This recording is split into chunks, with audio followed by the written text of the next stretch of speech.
Bonjour à tous, on se retrouve pour un nouveau jeu de PS3. Cette fois on est sur Sacred 3 First Edition, une édition qui rajoute au jeu principal le DLC Histoire des Enfers et le DLC Héros de Malakim. On est sur un Peggy 16 avec violence et online. C'est un jeu qui est développé par King Games, édité par Deep Silver, dont la sortie est en début 2014 et la sortie de cette version-là en juillet 2014. On est sur un hack and slash, on pourrait dire d'arcade, qui est sorti sur Xbox 360, PS3 et PC. Il va y avoir quand même quelque chose à noter, c'est que déjà pour commencer, les notes qui lui sont attribuées en fonction des plateformes vont de 4 à 19 sur 20, en sachant qu'il n'y a qu'une seule plateforme qui l'indique à 4 sur 20. Toutes les autres plateformes sont entre 12 et 19. Moi personnellement, je lui mettrais un petit 10, donc en dessous enfin au niveau de la moyenne tout pile, très loin du 4, mais en dessous de 12 et très loin en dessous de 19. Mais probablement parce que je n'y ai pas beaucoup joué. C'est un jeu qui pourrait se rapprocher des Diablo si vous voulez, mais justement j'ai passé énormément de temps sur les Diablo et pas beaucoup de temps sur les autres hack and slash.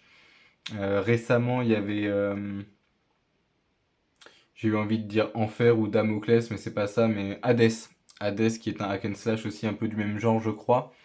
Enfin, un peu du même genre. On oublie le côté RPG, mais qui est aussi dans ce genre-là, je crois. En tout cas, j'ai moins joué. Voilà, donc une note qui est assez étonnante, hein, entre 4 et 19. Je pense que le 4 est ou une erreur ou un site sur lequel il n'y a pas beaucoup de notation. Et du coup, je vous dirais plutôt de prendre en compte les 12 à 19 plutôt que 4 à 19. On est sur un jeu auquel j'ai pas beaucoup joué. Si on vient regarder derrière, on peut voir qu'on est de 1 à 2 joueurs, mais de 2 à 4 joueurs en réseau. C'est un jeu qui nous prendra quand même 7 gigas sur la console. Donc pour les premières éditions de PS3, c'est un calvaire. On est sur compatibilité DualShock 3, compatibilité PAL, compatibilité HD 720p. On est sur un Blu-ray disc avec du Dolby Digital. On est à l'arrière avec un petit peu de texte que je vais vous lire. À nous la victoire, à moi la gloire. Sacred 3 est un jeu d'arcade hack and slash pour 4 joueurs maximum. Lors de la bataille pour Ancaria, incarner l'un des 4 héros et lutter ensemble contre le mal, vous affronterez toutes sortes de créatures, grimoires, monstres féroces, mercenaires et sorciers morts-vivants. Développez vos compétences et constituez une équipe pour remporter la victoire en coop. À nous la victoire, à moi la gloire. Jouer l'un des 5 héros légendaires, chacun possédant des compétences et des armes uniques. 5, c'est parce qu'il y a un des héros qui est ajouté par un DLC. D'ailleurs, ici, du coup, on comprend que c'est 4 joueurs, mais qu'il y a un 5e héros. Ça ne rajoute pas un joueur potentiel. Maîtriser les attaques spéciales et décimer rapidement des hordes d'ennemis. Exécuter de puissantes techniques de combat en coopérant avec vos alliés pour vaincre des boss épiques. Gagner des niveaux, personnaliser votre héros et faites de l'ombre aux autres guerriers. Et ensuite, une phrase qui n'a pas trop de sens selon moi. Équipez-vous d'esprit d'armes dynamiques pour gagner en puissance pendant votre aventure. Ça doit être une mauvaise traduction parce que je connais pas beaucoup d'armes qui ont un esprit et pas beaucoup d'armes qui ont un esprit qui est pas dynamique. Donc admettons que c'est une erreur. Si on vient regarder à l'intérieur, on va avoir le CD de Sacred 3.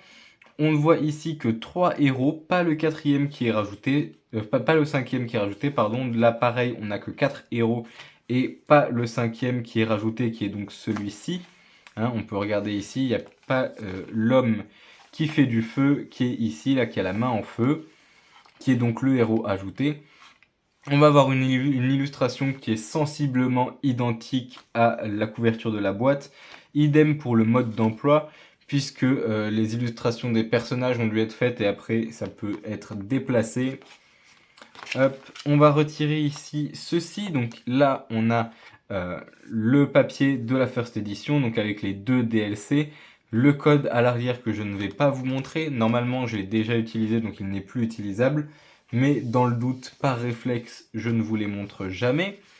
On a ici le petit mode d'emploi de Sacred 3 qui est très décevant, puisqu'il n'y a que 4 pages. Pour ainsi dire, aucun mode d'emploi, puisqu'on nous indique rien du tout. Aucune illustration, aucun habillage de texte, mais en 2014, on est déjà globalement sur la fin de la PS3, donc on s'embête plus à faire des trucs jolis.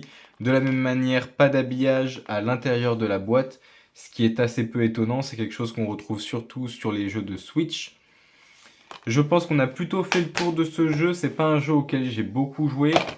Il coûte 5,47€ jusqu'à 29,89€.